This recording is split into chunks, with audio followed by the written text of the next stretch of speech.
Hello again, comic book fans. Welcome back to another episode of Comic Book Geezers. We're going to go inside the cover with the Avengers, issue 138, picking up where Pete left off from last episode of Avengers Inside the Cover 137. That's right. So we're back. So if you guys remember at the end, the 137? 137, yes, thank you. The Avengers were in Yankee Stadium, and they're trying to audition new members to the ranks, right? And the Beast shows up.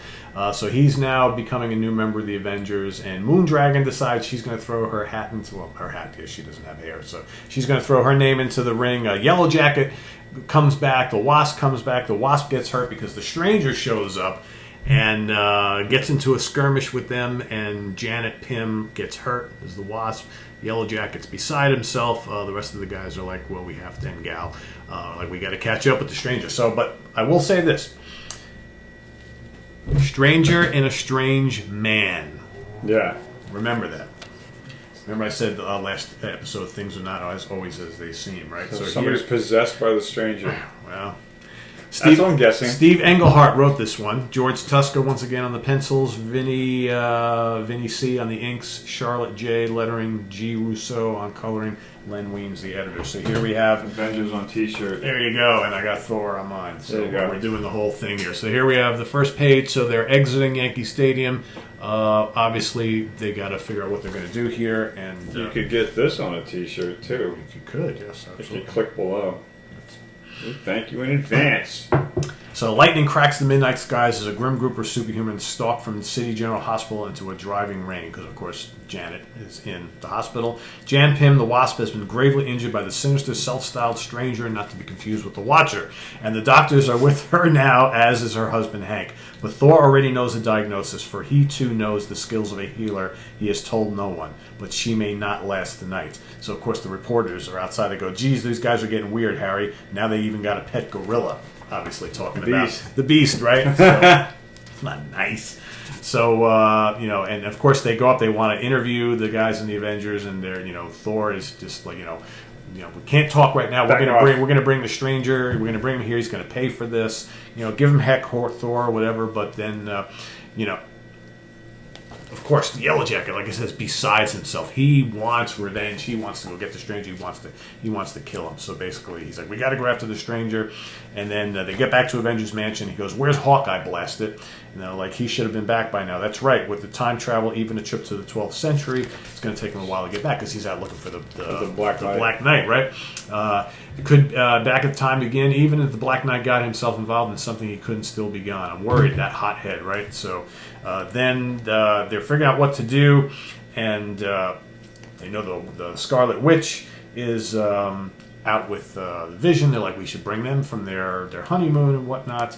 And of course, Yellow Jacket's like, of course, they're on their honeymoon. That means he's still looking for them, and we can use that against him. A decoy, if you think. So they're trying to decoy the Stranger using Scarlet Witch and the Vision, right? They want to draw him out somehow. But then, this is really interesting. So then there's like this little back and forth here between Iron Man and Thor about, who's going to make the decisions, because every time, like, who's Thor, calling the shots, right? Because now that Captain America is not really involved right now, it's like it's up to those two guys, those like the senior members, but they're technically they don't want the responsibility. Well, that's the thing, they kind of do. So Thor is like, well, I'm kind of the acting chief, whatever they call it. Since you're a god of thunder, go ahead. Right, exactly. Well, I run Stark Industries. I think I'm more qualified.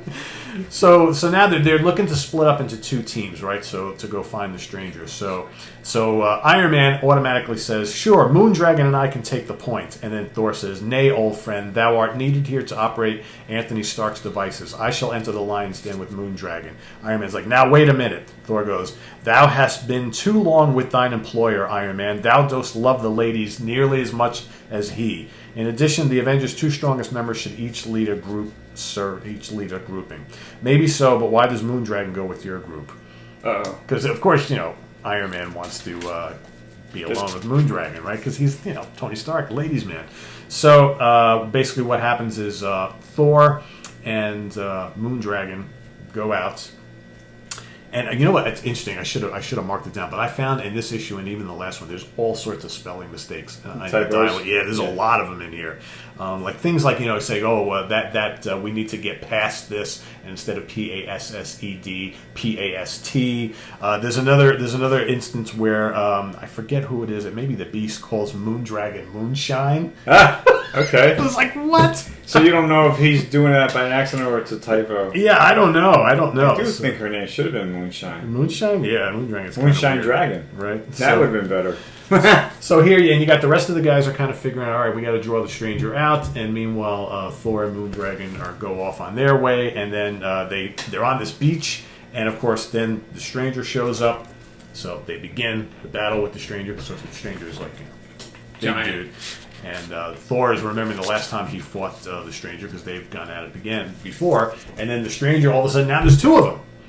So Moondragon goes after one, Thor goes after the other. They find one of them is kind of like a hologram, right? So Thor, as he goes and swings his hammer Mjolnir, it goes right through him, and he's like, it's just an apparition. So the real one must be fighting Moondragon. Around the corner.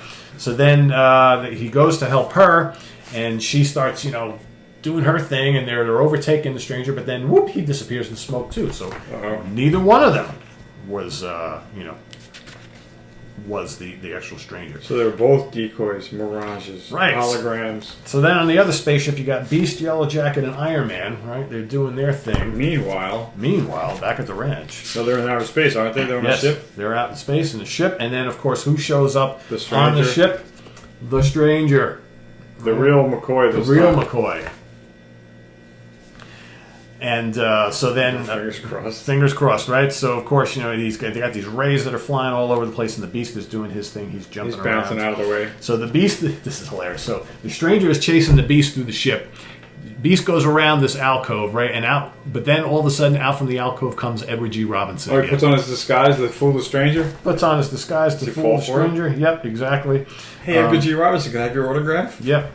So then, so he's like, what's the matter, Whitey? You sent some of your boys to put the heat on my mob. You got to expect a call from Brother Orchid. Yeah. Suddenly, there's a flash of gray and pulsing light, and the stranger is no more. In his place squats the Toad. The Toad enters the scene? And he is the scene. So basically, the stranger was never the stranger. It's the Toad. It was the Toad. Yep. So you got an Edgar G. Robinson Beast disguise, and he counterattacks with a disguise of his own. So basically... Disguise is unveiled, basically. Unveiled. So yes, so basically in all this time, one of the evil mutants, the Toad, has actually been impersonating himself as... How does he get all these strangers' zapper powers? Yeah, they don't really explain that. But of course they don't, it's a comic book. Right. But then, of course, Yellow Jacket finds out, and he's like, what? You were the one who hurt my wife? So then Yellow Jacket starts pummeling the Toad. Like, totally pummeling him. Right? And then, all these apparitions show up.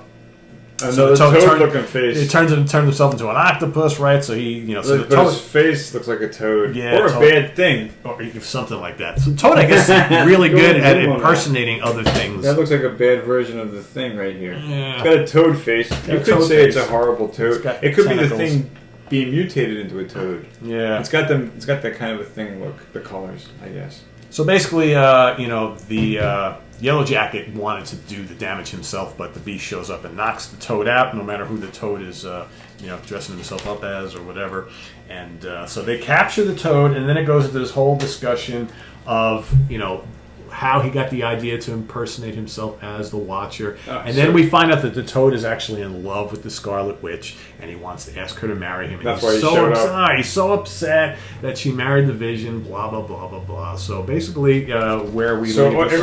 all motives are explained at the end. Yes, and so remember I told you about last issue. I said this whole and not everything is as it seems, and then stranger in a strange man gives it away right there. So basically, it's telling you it's not really the stranger, it's the Toad. So basically, it doesn't really. We don't really know who it is, the strange man, and it's definitely you'll never figure it out because the Toad's a mutant. He's not a man. Right. He's a Toad. He totally is. So they got the Toad. So you got me stumped. I mean, what do I know? Nothing. They got the Toad captured, but of course, the Wasp is still in the hospital, so of course, the Yellow Jacket is still upset. And then the last panel is we go back to that remote island in the Pacific or wherever it is, and Vision and Wanda are still enjoying their honeymoon. And nobody had to bother them or use them. So so they're still looking a little R&R in there. Yes. And so, But and they'll then have to return someday. It will.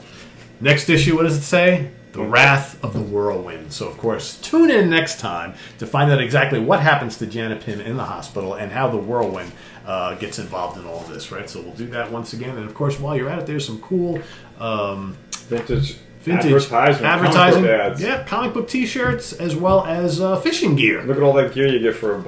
$14.99, $14.95, the deluxe model. Does that come with all that stuff? Yeah. Wow. That's what $15 bought you back. 411 pieces, 3 complete fishing outfits, nationally advertised, 1975 models, 2 loaded tackle boxes, 466 deadly lures, 411 pieces, Deadly. including 2 leak-proof floating tackle boxes. Sensational value, $14.95 for the deluxe model. You believe it? Well, back then, yes. Yeah. Not today. It's complete. Nothing else to buy. Now it'd be like $145. I guess, if or you're more. lucky. Or more. Jesus. Yeah. Crazy. Near-esque discount sale. T-shirts are cool. Yeah, those are cool. I wish I had those back in the day. Those are awesome. I wonder if those are the exact designs they used. Because I always remember reading these comics and thinking, man, I want some of those shirts. But my mother was never like nope. You don't have 8 weeks to sit around and wait No, for I'm that. not giving you $3 for a T-shirt. Or, no, what did they cost? Probably like $5. Send to. There's no price. Oh, $3.95 for the man size Plus your and shipping and $2.50 for the boy size, plus $50 postage and handling. So $3 for a boy size. Not bad. Not bad. Not bad. Anyway, guys, I'm Wild Bill from Comic Book Geezer saying thanks for being here for this episode of Inside the Cover of Avengers 138. That's right. And can you guess who did the art on that? Can I guess? Yeah. Uh, No prize if you guess right. it's not. I was gonna say Rich Buckler. No, Gil Kane. Gil Kane. No prize for you. Gil Kane. I'll just get out of that. There you with my go. Marvel card. There you go. So, click the notification bell if you haven't already, so you can be kept in the loop every time we have a new video. And also, thank you for your subscriptions. Thank you for watching. Yes. Please click the like button if you like this video, and share it with your friends who don't know about Comic Book Geezers. We're getting closer to 3,000 subscribers. Yes. Really close. It's been over 5 years to get there, and yeah, it's bugging me. No, I'm just kidding. Sometimes things take a little longer, but yeah, so does boiling water. But Yeah, come I on, know, you yeah. know. But Anyway, we thank you for being here as always. We thank you for your support, and keep on watching if you like comic books. We'll be back again soon with more comic book stuff. That's right. That's right. For Wild Bill, I am Pete. See you real soon here on Comic Book Geeks. Take care, guys. Bye-bye. We'll see you.